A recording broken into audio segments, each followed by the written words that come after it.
BRB UK. Worse teeth, better accents. Hello, and indeed, ahoy hoy. Welcome one and all to episode 637 of BRB UK. I'm Dan, I'm one of your hosts. Lovely to see you this fine evening, /day, /afternoon, / whatever comes between evening and morning, night. Talking of night, a man who likes to dwell in dark... I don't know where I'm going with this, but I'm going to continue anyway.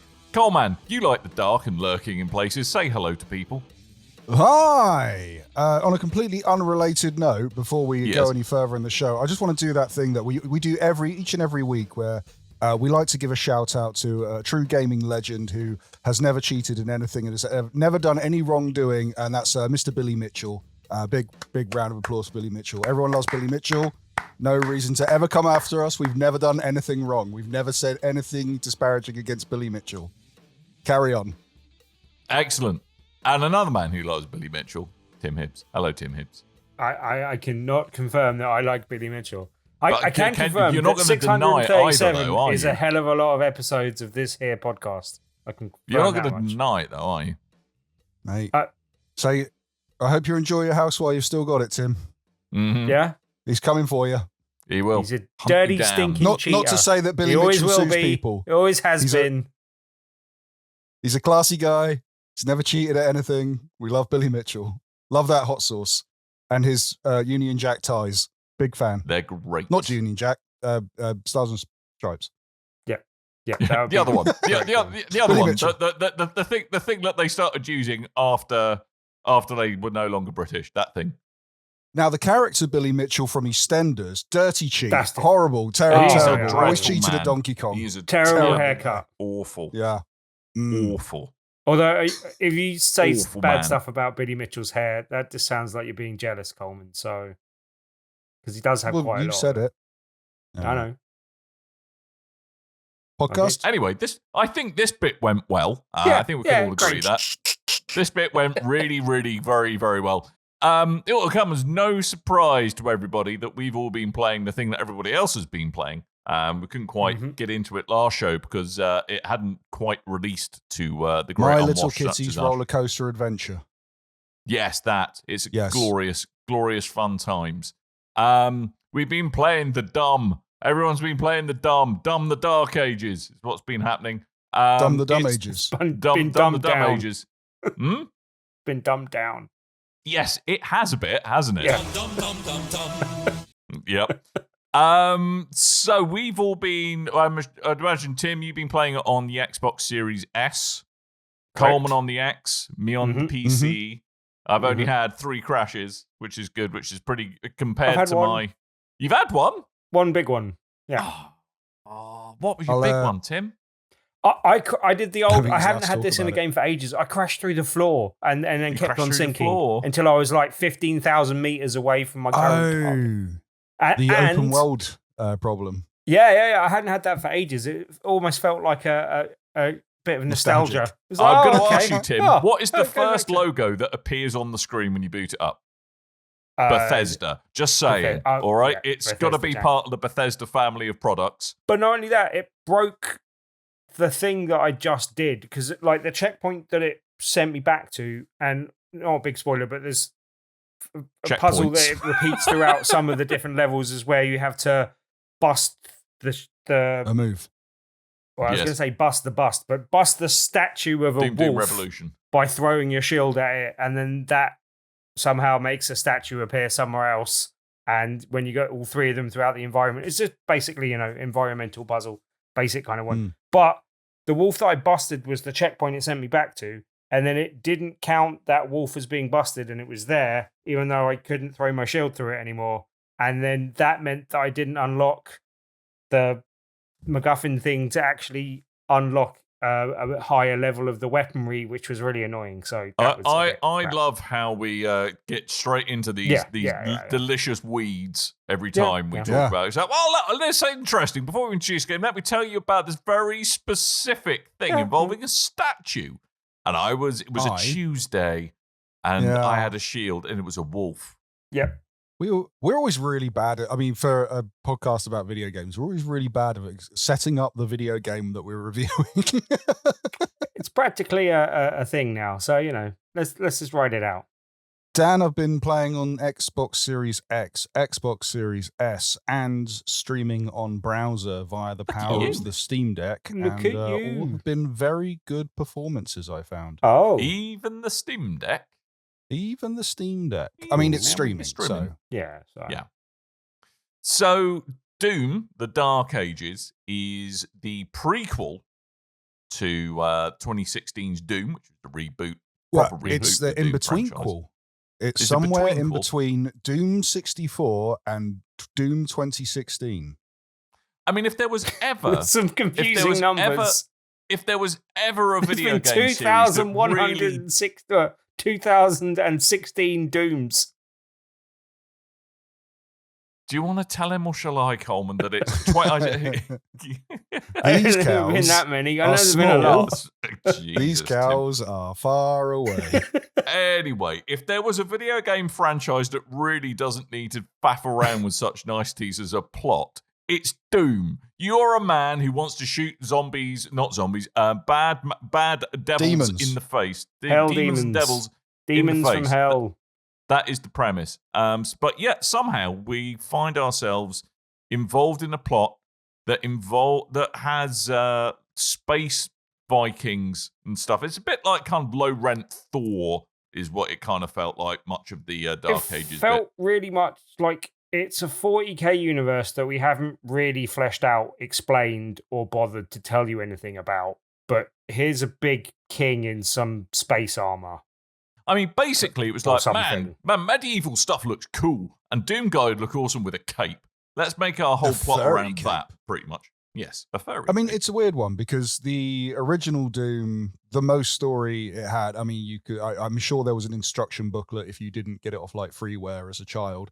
That explained what was going on, but the most you got was an ending screen that showed you a decapitated rabbit and some blood-soaked parts of Earth, and it was kind of hard to tell what was going on there. And then when you look into it, there are plot synopsises out there. It's like, hey, this guy returns to Earth, and demons killed his family and his pet rabbit, and that's meant to be the rabbit that's the bit that pushed him over the edge. Yeah, and that's like the most you get of the story in the original Doom. And then basically, John Wick is what you're saying, yeah, but with rabbits, rather than dogs. And kind of ignoring all the Doom, like the modern day at time kind of Doom sequels, and going into the more reboot sort of territory, where it's not the Doom guy anymore, it's the Doom Slayer, and it kind of takes that thing of, hey, the stories that you don't really care about in first-person shooters, like we have one of those, it's running off in the side, and you as the Doom Slayer don't care. And I really liked that kind of aspect of it. I thought it was very funny. This time they've gone into, and the way it was kind of spun to me was, how did the Doom guy become the Doom Slayer? How did he get in that sarcophagus at the start of Doom 2016? And I was excited to hear that. And it's like, well, you don't actually find that bit out. So there might be another prequel in between this prequel and the previous game. But I'm assuming this is building up to, because I'm only halfway through the campaign, although it feels a bit of a slog. I'm assuming this builds up to how you got in the sarcophagus, unless they're planting more in-betweequels after this one. But it's very plot heavy, which we're not used to. I mean, well, it's very plot heavy, yet they dispense with spending a great deal of money on the people to write said plot, which is a bit of a problem. I have Doom to Guy say, angry, Doom Guy smash, people around emote.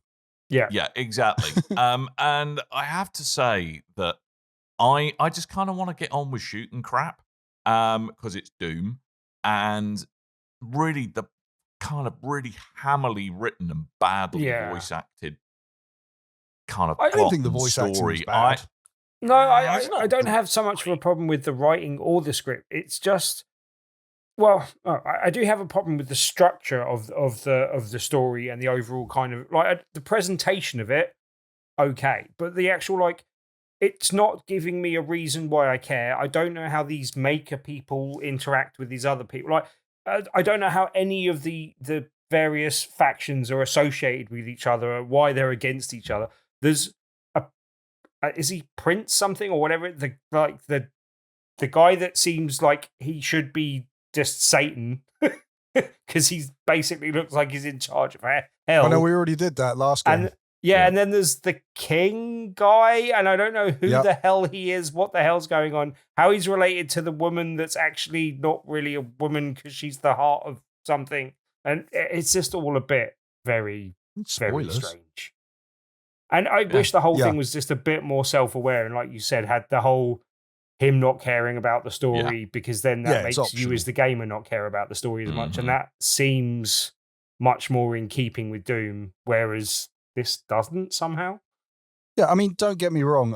When I'm playing through I'd never finished the original, the previous 2 games. But when it's going through the plot, I kind of skipped over that, and then in preparation for this, watched a YouTube video of someone then explaining the plot to me. So I have some interest in the Doom plot. It's just not while I'm playing the game, and that's kind of that's kind of the attitude I have for a lot of the style of this game as well, because my favorite part of Doom is the running around super fast, like faster than any first-person shooter, modern-day first-person shooter game, and shooting things and shooting them, switching between weapons and being very creative in kills and having a lot of fun. And then all of a sudden that stops, grinds to a halt, and it's like, now you're in a dungeon and you've got to figure out how to shield smash these specific objects, but first you have to get to that and raise a platform. And it's like, yeah, that's what I came to Doom for. Puzzles. Yay. And it was kind of like that with the previous game, but it was platforms.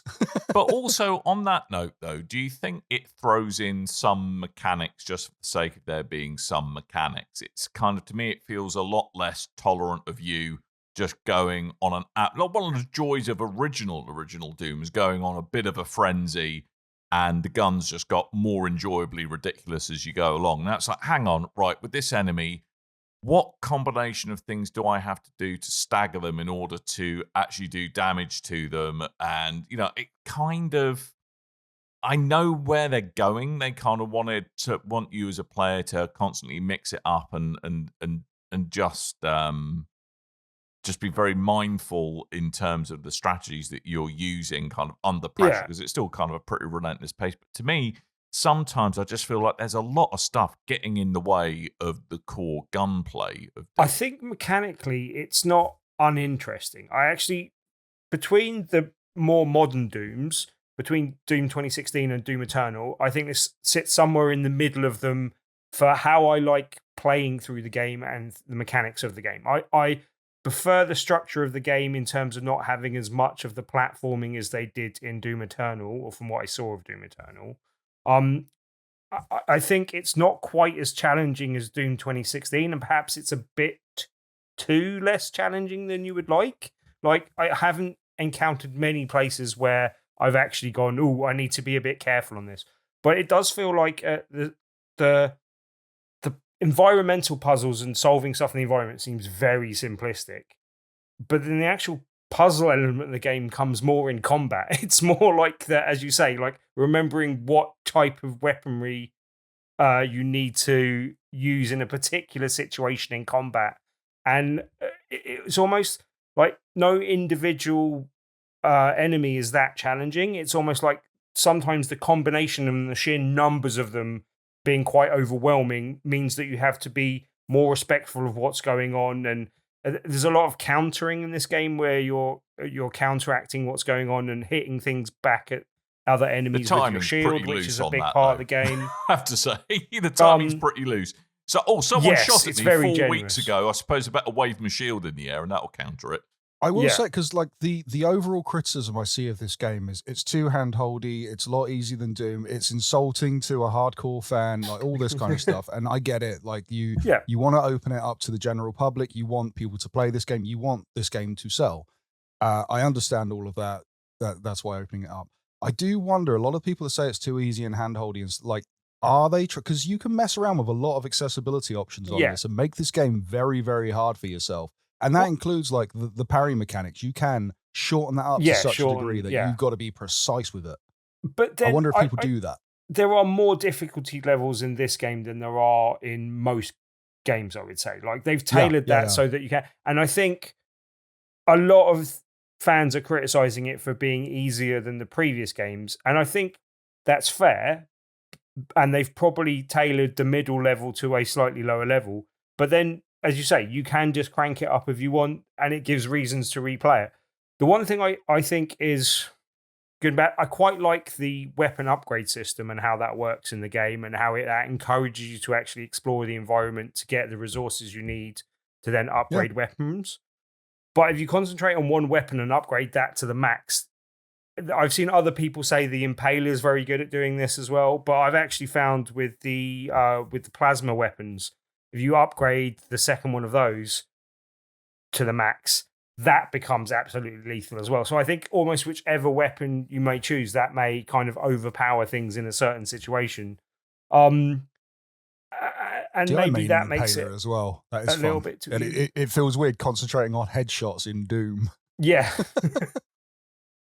But yeah, I think we sounded like we're very down on it. I have enjoyed the combat. I could do without the story. And I went in not expecting too much of the mech and the dragon levels, but so far the mech levels do seem a bit mundane, and I could have done without them. But I quite like the dragon levels. I think that were actually quite cool, breaks things up a bit. The one thing I don't understand is, from what I saw going into the game, we saw the and I can't remember what they call it now, but the weapon that fires the fragments of skulls. Yes.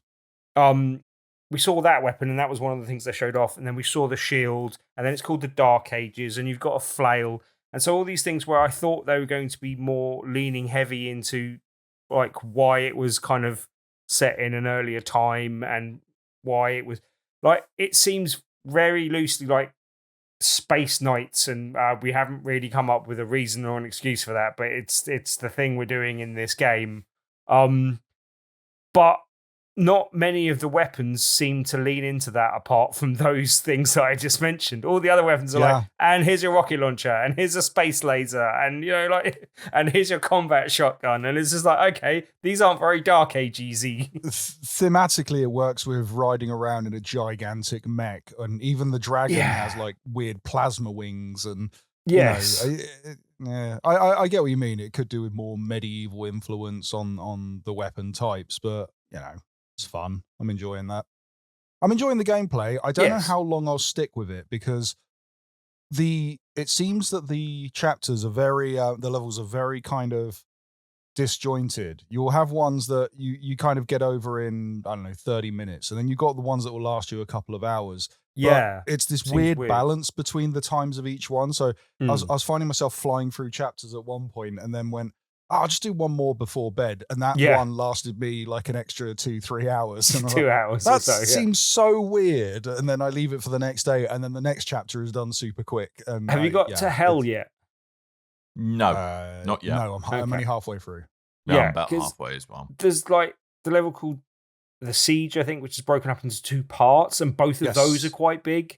And then you get to hell, and that's in various different parts, and all of those seem quite large as well. And I quite like the bigger, larger levels where you can kind of roam around and do your thing. And this is weird. It's got the slight opposite thing that we were complaining about with Claire Obscura, where it almost holds your hand a bit too much, and the mini-map is so good that it doesn't leave much to discovery. And it also, I watched a video, and a few people have been saying similar things, and a few people pointed towards it, where it was something like the Doom devs think you're dumb or something like that. It was quite a good video. It was quite, that's zero punctuation. I think, whatever that channel's called now. Second Wind, I believe. But thank you. Is that the right one? I can't remember now. But anyway, it's one of those things. Anyway, it was quite a good video, but and we've sounded like we've been quite critical as well, so I can't criticize them for being overly critical. But it did seem to be a bit very on the critical side. But one of the things I kind of hold with is like, it really does kind of go, here's a key, it's right here. Like, and you can see it from miles away, and there's a big like shining light telling you where the key is. So it, as much as like, I actually think the map is quite good at encouraging you to explore all the little nooks and crannies of the map and not miss things. And that was a problem in it not having that in Clair Obscur. It almost goes too far the other way in this thing. I don't mind the map pointing you to things, but it's when you like see them from afar on the map and pointed out, and like I don't need the big arrow pointing here, like the key is right here kind of thing. Like that seems a bit too much. Especially when there isn't a lot of kind of like, it's a fairly straight path once you see it at that point. Yeah. So it's not like you see something, go, oh, how the heck do I manipulate the environment to get there? There isn't a lot of kind of puzzle solving with that to do in that respect either. But yeah, I mean, I think what was quite interesting playing through Doom Dark Ages for me was it really kind of, and I think this speaks more to where kind of a lot of FPSs are at the moment in terms of what they ask of the player. To me, I had to get my head around, playing in a super aggressive style, because if you hang back in Doom, you're gonna die. What you need to do is just get stuck in, be smashing everything in the face, in close range to keep the health and the ammo and the armor coming. Keep moving, keep shooting. But you have to strategize at the same. You've got to kind of strategize on the fly, which sounds like an oxymoron. But you really, as long as you remember the techniques of when you're meant to be parrying, when you're meant to be throwing your shield, when you're meant to be heating up armor before you smash it, like that kind of stuff. It's very intuitive. I really enjoy this game, but I don't know how long I'm sticking with it, just because of, I don't know. I actually don't know what it is. Something about it kind of, it's exciting, and at the same time is kind of putting me to sleep while I play it. And I'm not talking about the plot, but I do enjoy this game. But I'm really, you know me, I'm quite cynical with the whole industry in general, be that of games criticism or games themselves. But I'm being extra cautious with, and I can never tell when the majority of the criticism I see online is game is too easy, devs made too easy, they think you're a moron. I do understand that a lot of games criticism is now like influential rather than journalism, and a lot of it is for clicks. And I saw it, firsthand with Assassin's Creed Shadows. If I didn't play that game, I would have seen a lot of footage and went, that game's really dumb and easy and glitchy and horrible, and why would I bother playing it? But then playing it, I could see the clips being shown around going, this game's horrible and broken. They've turned the difficulty right down so they can go, look how stupid this AI is. I do worry about Coleman, that with could this. this be because you are dumb and therefore you want a big dumb game for a big dummy? Tim. Huh? Nice. Lovely. That's a nice angle to put on it. Coleman not dumb. Leave me alone. I'm going to eat my glass now. Yeah, but as you say, like I enjoyed it, but there's so many good games around at the moment that I feel compelled to finish because of the story, because of the narrative drive me through that this doesn't have. But at the same time, I find this game enjoyable and easy to pick up and play. Not in a, oh my God, this game's so easy, but just in a, I can just sit here and play this and it's fine. And I can just pick it up and play through it and just play it through to the end and have fun doing it. Like I don't see that as a massive problem either, basically. But yeah. Remains to be seen which game I go back to, but yeah. I'd say I love our audience. Why? He called me dumb, and then Zach Wood says pot kettle Tim, and Spiky Chris says, Jesus, Spurs win their first trophy in 70 years, and Tim starts laying into Coleman. Yeah, well, that's fair. Nice. Stay classy, Tim. But yeah, I mean, I think in short, it's kind of, it's Doom. It's got kind of pretty up there production values. It's, it kind of has a very unique feel to it. I like you, Coleman. There's something I can't quite put my finger on here that just makes me feel that it kind of feel. And maybe I need to tweak the difficulty a bit to make it kind of give me that challenge. But it just all feels a bit safe sometimes. I don't know why. I think I'm assuming it's just the feeling, because Doom, especially with the reboot, the relaunch, 2016. Doom kind of felt like kind of in that same vein as a Dark Souls, where it's like, yes, this game is hard, but that's just the game. Like, there are difficulty options, but if you don't like it, then you're not in the club. And this one feels so like they've really tailored it to make it open, make it more appealing to the broader audience. I'm assuming that could be the uneasy feeling. It's like your friend of your childhood friend that you've grown up with. Someone else has turned up wearing their face, and you've gone, "You're not my friend, but you're acting like my friend, and you're trying to assume their place." I didn't think you were swerving into Face Off with that, but okay. Wait a minute, you're Nicolas Cage. The thing that I can't get past is, to me, for both Doom the Dark Ages and Doom Eternal, it felt like they reinvented the formula for Doom 2016, and everyone really liked it, and it was really popular. And for some reason, they felt like they had to reinvent it again for the next 2 games, whereas I don't think they needed to reinvent it as much as they did. They could have just tweaked it a little bit and gone again and just added another game, and everyone would have been fine with that. I don't think it needs this is the Dark Ages hook and we've got big mechs, and I'm not sure it needed the stuff that they've added. Like, to your point, Tim, Doom came out in the 90s. How many sequels were Doom? They just kept doing Doom. Yep. They just added new weapons and enemy types. Just more Doom. Yeah. We like Doom. Make more of that. Yeah. Should we wrap up Doom? Let's Dark wrap Ages. up Doom. It's available now on PC, PlayStation 5, Xbox Series X, and S. $69.99 on all platforms, unless, of course, you're playing it on Game Pass Ultimate. Mm-hmm. Seeing more and more value out of Game Pass Ultimate, but yeah. Game Pass Ultimate this year has been, pretty great. We're just about to hit the halfway point of the year, and it's been the best value for money since they've launched the service, I believe. To be fair, even the end of last year was pretty strong as well, like with Indiana Jones and other stuff before the end of the year. Starting December, it's like really, really cranked up. And testament to that, apparently Xbox sales have gone up. So there you go. Nice. And good for them. As much as we like to give them knocks for Bethesda Games has been a large part of that. They've been some of the real highlights of that calendar period as well, basically. So, yeah. Just saying. Oh, I'm thinking. Indiana Jones. Yeah, I'm thinking as well. Yeah, that's Oblivion. fair. I keep forgetting that's Bethesda. Doom the Dark Ages. Yes, true. That's 3 of the big hitters, I would say. I mean, Oblivion gets worse the longer you play it, Tim. I don't know if you've seen the headlines. It's true of most games, to be fair, Colin. But in a very Bethesda way.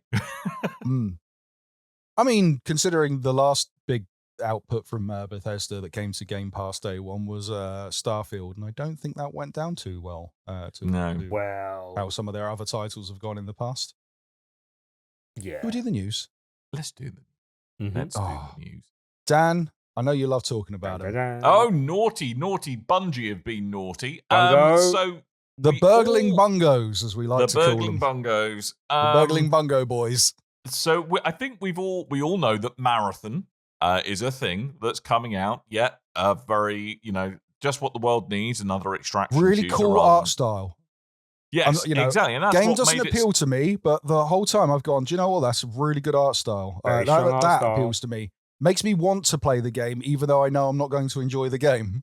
Yeah, exactly. So its USP has been its art style, which I think we can all agree is very unique. It's a bit Marmite. Cool. Some people love it. Some people not so keen, like Coleman.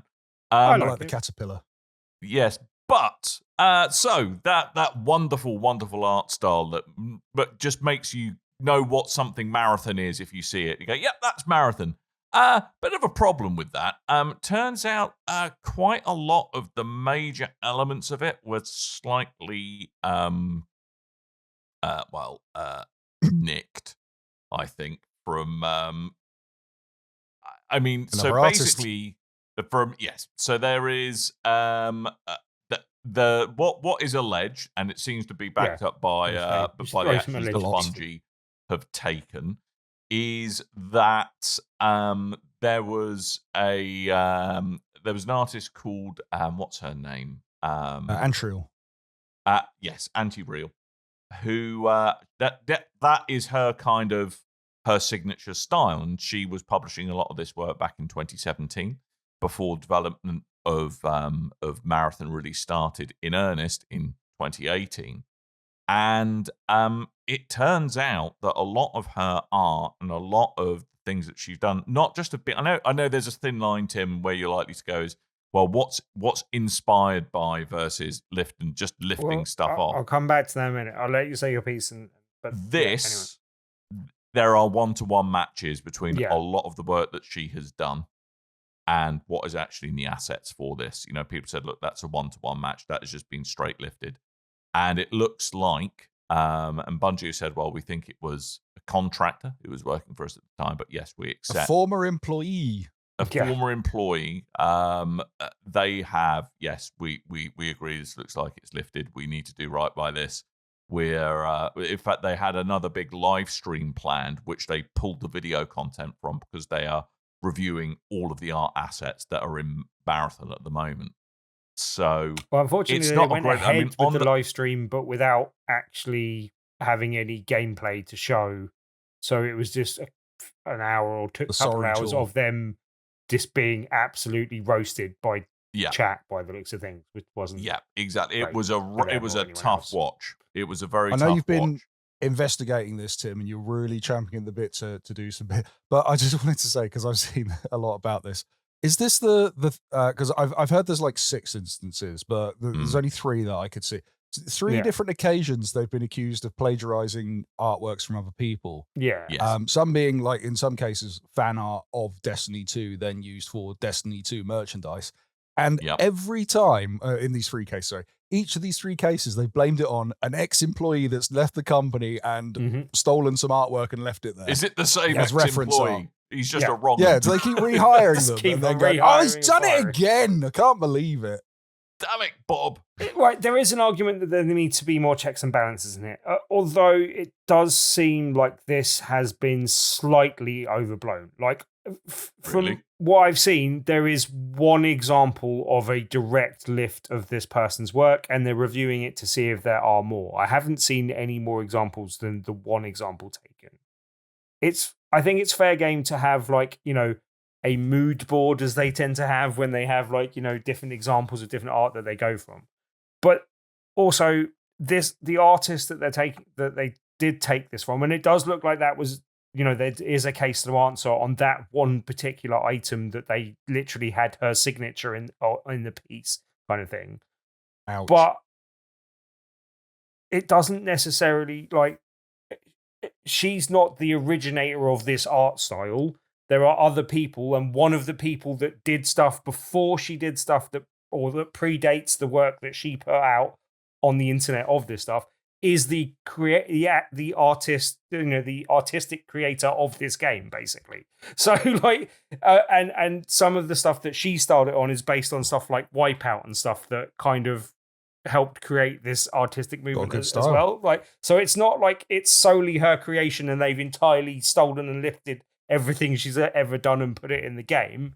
There is something that ended up in the game that is an example of her work, and it looks like an overuse of that in terms of not fair use and taking it directly.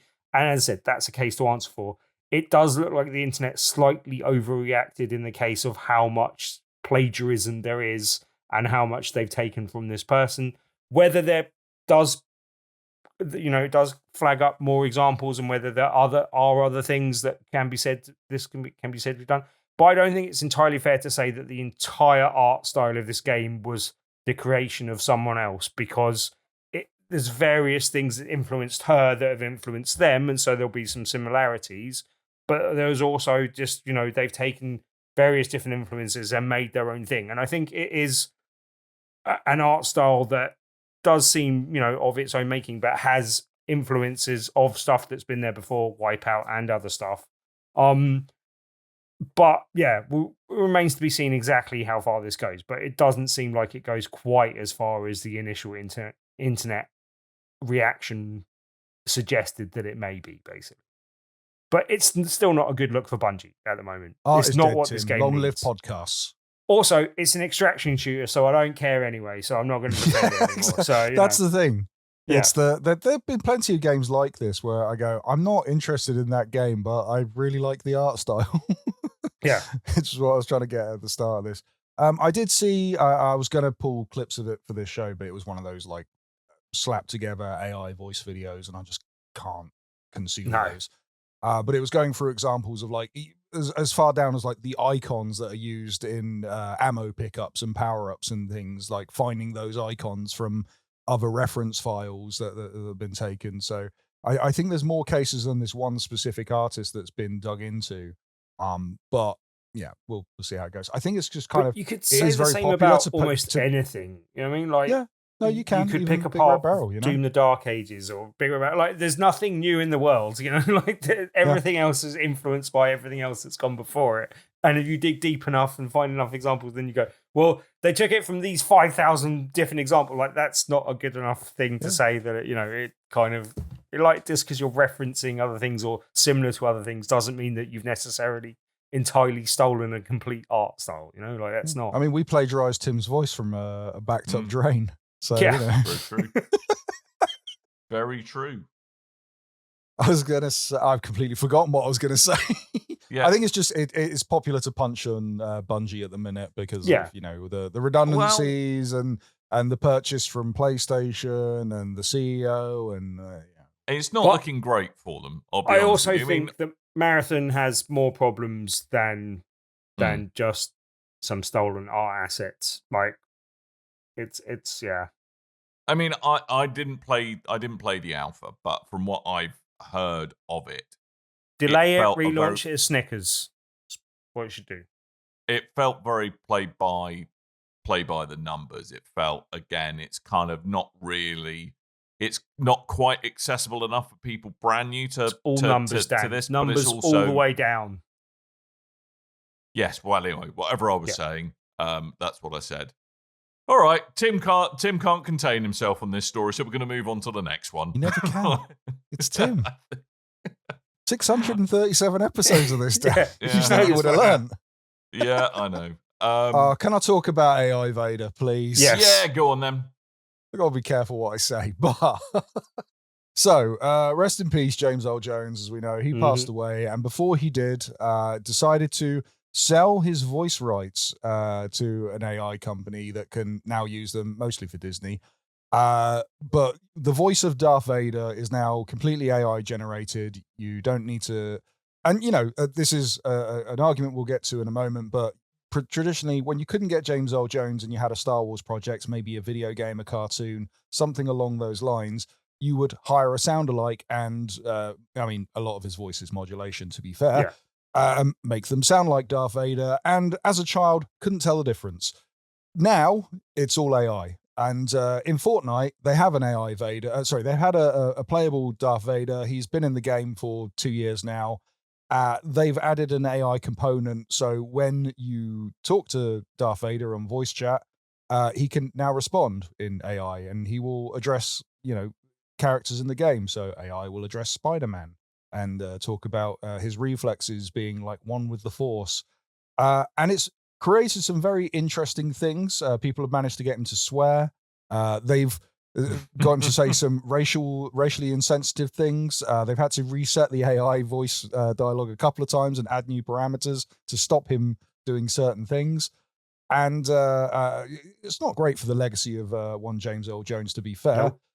But also, as I mentioned previously, with the whole not hiring other voice actors to take that role, this has got the ire of one SAG-AFTRA, who don't mess with them. They took entertainment to a standstill for just over a year for television and film not long ago, and took the entire entertainment industry production just backwards for a while. Like, if you remember, all the Marvel movies got pushed back and all this stuff, following on from COVID, and then this happened. So don't mess with them. They will strike, and they will just ruin everything for you. Look, a bit of me, when I first heard this story, a bit of me secretly wished it was not James Earl Jones they got the rights to the AI voice for, but David Prowse, who actually played Darth Vader with a very Bristolian accent. All right, my lover. Have you ever listened to his original lines? Because he doesn't have the West Country voice. He's just like, "You're there." He kind of sounds like Matt Smith with Bane. Is this just a thinly veiled excuse for you to do it? Yeah, it's an excuse for Coleman to do a Bane impression. No, I'm not doing a Bane. But yeah, Peter Prowse's voice are very good. But yes, they are now targeting Epic Games because they have sidestepped negotiations by the synthetic voices without consulting or bargaining its video game performers. So to be fair, Epic Games lawyers must be very busy at the moment. Generally, like that's it. Be on a good. They're going after Apple again. Yeah. Yay! Woo! I mean, we can jump straight into that. Yes, jump straight. That sounds like a pretty sweet segue to me. That's fair enough. Yes, but also this week, and I don't know if you guys, I mean, you're an Apple user, Dan, with the iPhone. I don't know if you've seen much about this, but we know there was a whole standstill where they took away Fortnite from Apple devices. You can play it on your phone anymore because full disclosure, I gave zero poops about that, but do carry on.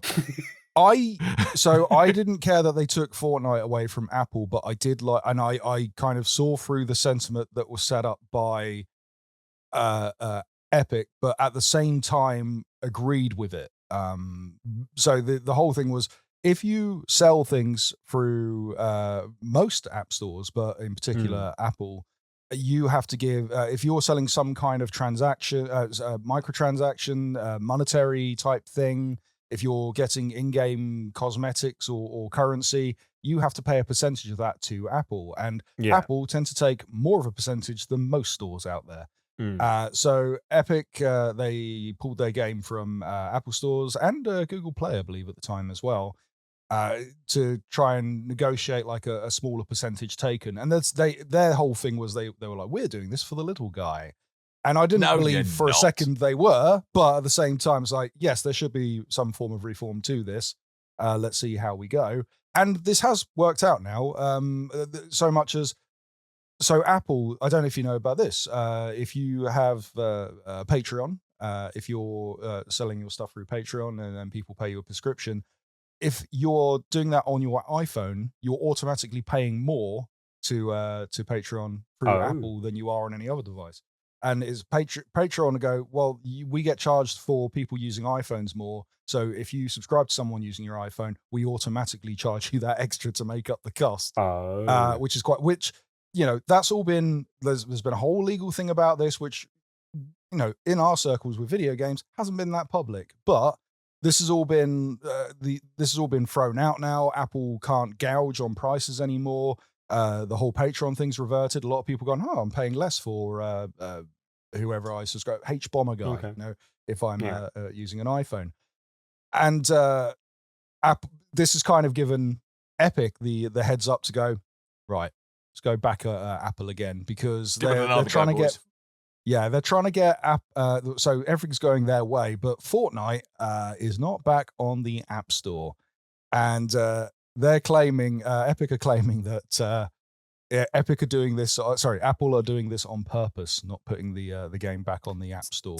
So this all comes down to the app review and approval, doesn't it? So like Apple, you can't just publish any old crud to the Apple Store. There are automated checks. They are partially automated, but there are also humans involved as well that make sure the app runs without issue, that if it crashes, it does so gracefully, that it won't pose a security risk to the phone or anything else. And it's unclear on what grounds Apple went, no, we're not going to approve it. But obviously a cynical read of it is like, look, this has been going on, you're not approving, we want our money. You're not approving for the Fortnite app for all of these other reasons. And this is just a way for you to kind of through the back door, kind of block us from doing reasonable business on your platform. Yeah. But anyway, this is getting ugly online. CEO of Epic, Tim Sweeney, he is now reaching out to Tim Cook over X, formerly known as Twitter. Excellent. Battle of the Tims. To try and get his game put back up again. Yep. Anyway. Fortnite. Tantrum in Timville. Apple. Battle of the billionaires, as once said in WWE terms, with McMahon versus Trump. Yeah, fun times. One last one this week. Still quite surprising. His haircut and that. Anyway, with Trump. Yeah, it was Never happening. Wouldn't have taken long. Boo. No, exactly. Just do the comb over the other way. Oh, you're bald already. Oh, mate.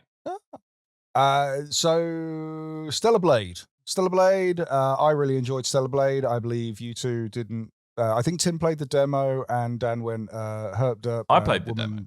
Not wearing much. Oh, Dan played the demo. I did play the demo, but that's how I formed my opinion of this. Feels a bit objectifying to me. I'm not sure about I enjoyed this. It. Of course you did. I enjoyed dirty it. Old man. It was a very good and fun game, and I need to go back to it since the updates. But as well as the information of Stellar Blade 2 being greenlit and in the works now, and possibly releasing very soon, the PC version of the game on Steam has been unexpectedly blocked in, I believe it's around 120 countries, which includes Egypt, Vietnam, and Estonia, where PlayStation Network isn't available.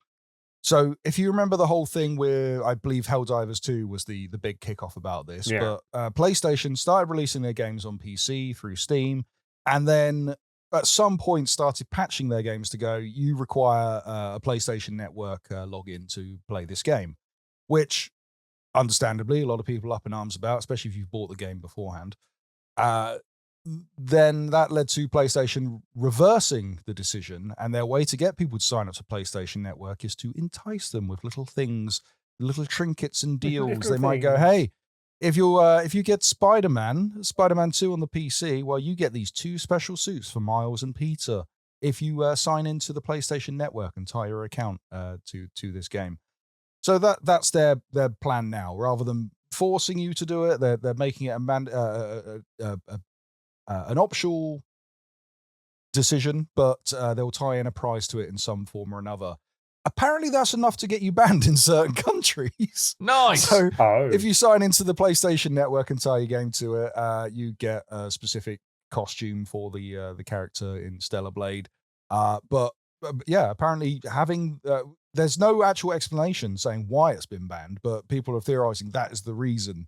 If you're offering someone an incentive to sign into the PlayStation Network, that will get you banned in countries where PlayStation Network isn't available, which I find very odd, but funny. Unfortunately, this was not funny to the team behind Stellar Blade, because even though PlayStation knew what was going on, they didn't tell until it hit the headlines. So nice, great, good work, Sony.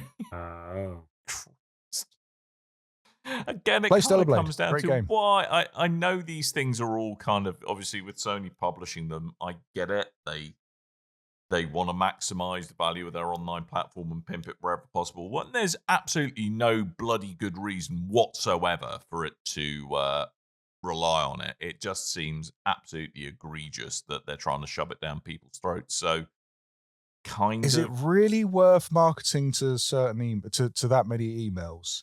Like, you're getting £70 out of them, RRP. Yeah. You know, you got an extra revenue stream. You know, do you really need marketing emails at that point? I don't know. I don't work in marketing. Is it really that valuable? More is better, right? More better. I guess so. More better. More line of communication, I guess. They love being omni-channel, and this helps them be more omni-channel, I'm guessing, whatever that actually means. I don't know anymore. It's all very silly. Anyway, talking of silly, we got through all the news and we didn't even talk about Randy Pitchford. Yay! Hey, good. That's a win in my book. You just did, though. Ah, damn it. No, Randy! I lost the game. You did. Talking of silly things, it's that time of the show where I remind you to go to tpublic.com/stores/BRB and buy things with my face on it, or other things that are probably a slightly better object to put on your bodily person, but aren't quite as much fun as things with my face on. So that's it. tpublic.com/stores/BRB. I checked what products your face and our other designs are available. All of them. And you can buy your face on a pillow. I can confirm that. Body pillow? Not body pillow, just a pillow. Dan body pillow. Coming soon. Kawaii Nice. Dan body pillow. You can buy your mug on a mug. I'm just going to stick Dan's face on Hatsune Miku and sell it as an anime You're body a Broggan. You're a bad man. You're a bad, bad man. I was at Bad someone's man. house for the football last night, and their dog kept on trying to shag a pillow. It was Don't. Yeah. No, I don't need photos of that. People having carnal relations with my face on a pillow. It's an idea. That's what I'm saying. Some cross marketing. Fans of dogs and your face. I'm trying to think how I can turn this into a competition. Thanks. Don't give it too much thought. Anyway, enough of that. tpublic.com/stores/BRB. What's the worst thing you can do with Dan's face on a pillow? Answers on a postcard. Right, Tim. Tuesday is a Tuesday, and you like hanging about in a bar on Tuesday so people come up to you and stroke your thighs.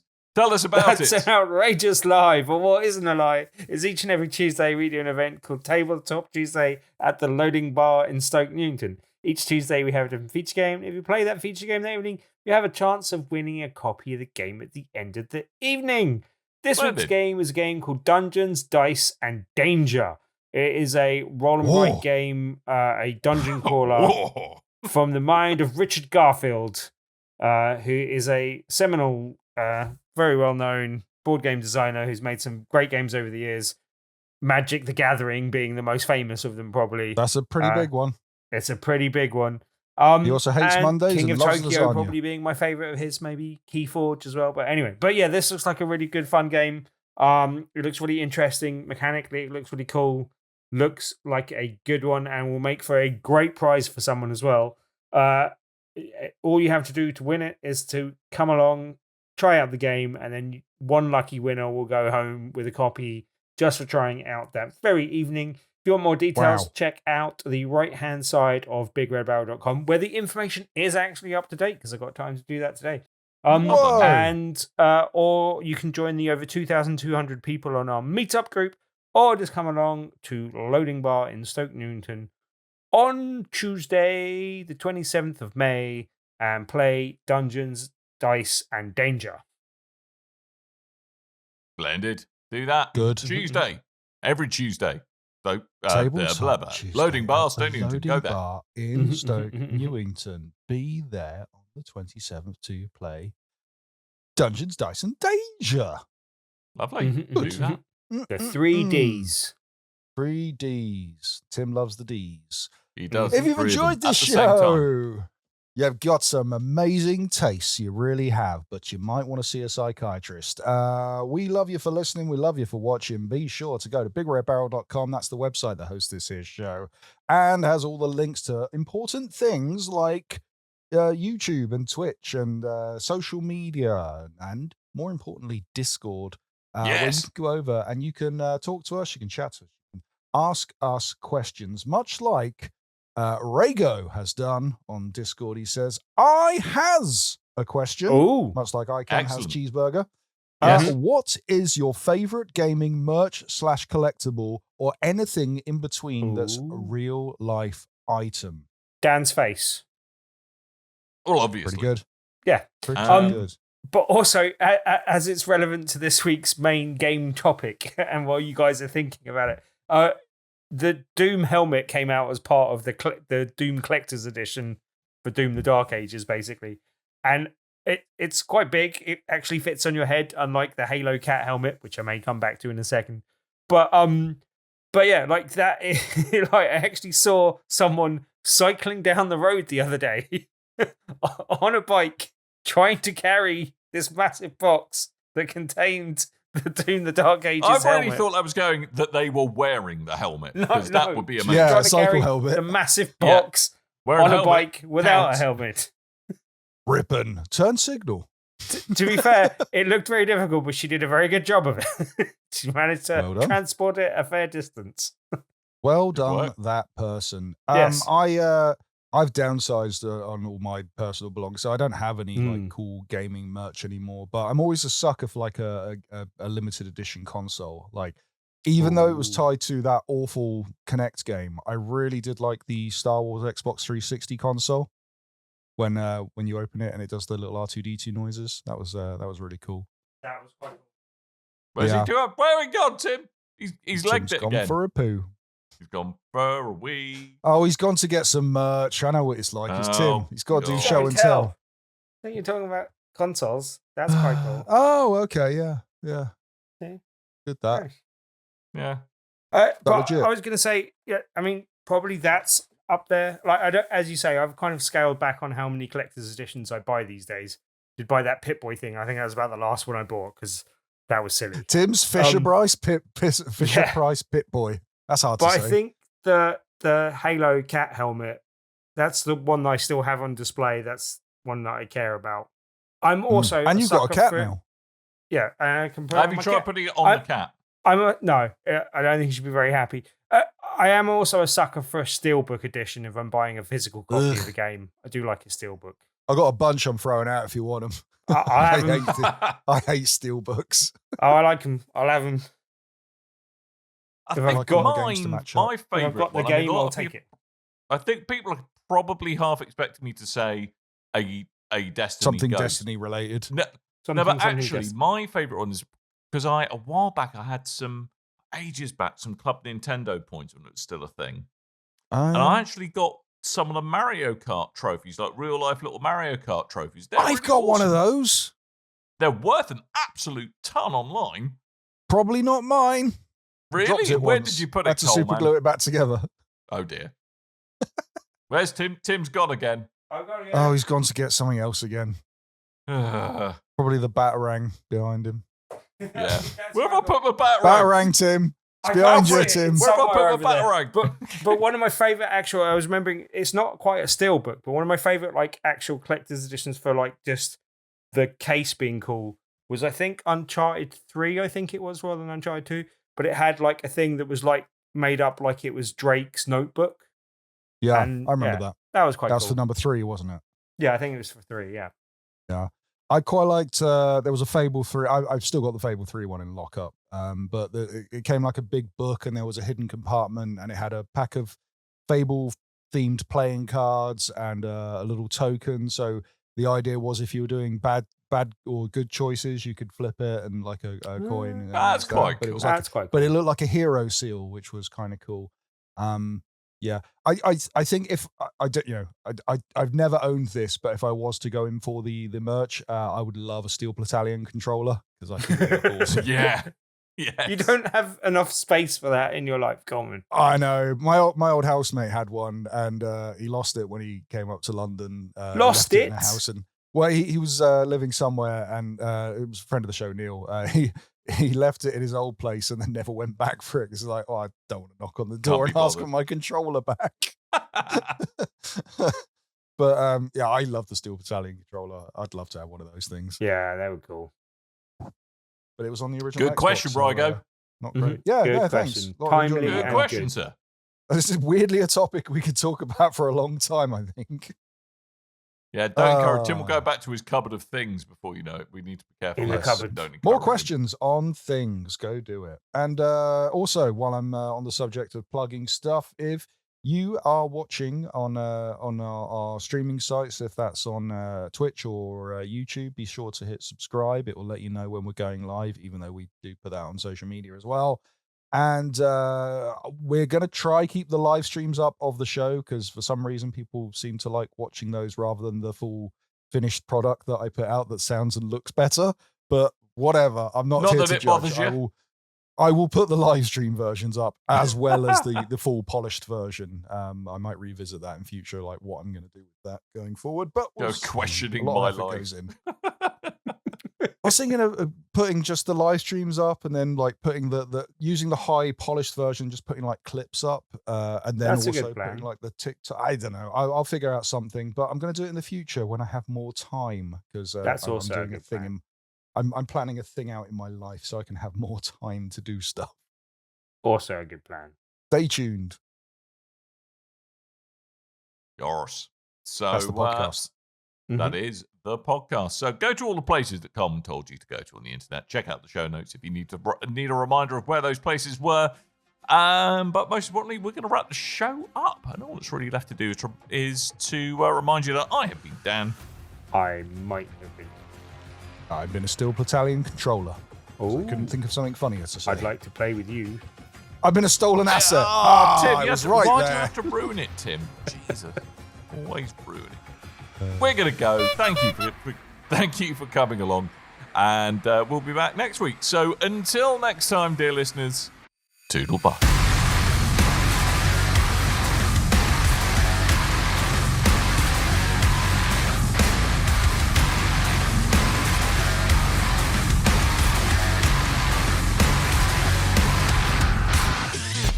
You and your ears are quite welcome for the podcasting goodness that you just heard. Why not roll on over to BigRedBarrel.com for more podcasts, news, reviews, and videos from the biggest, reddest site on the internet, BigRedBarrel.com.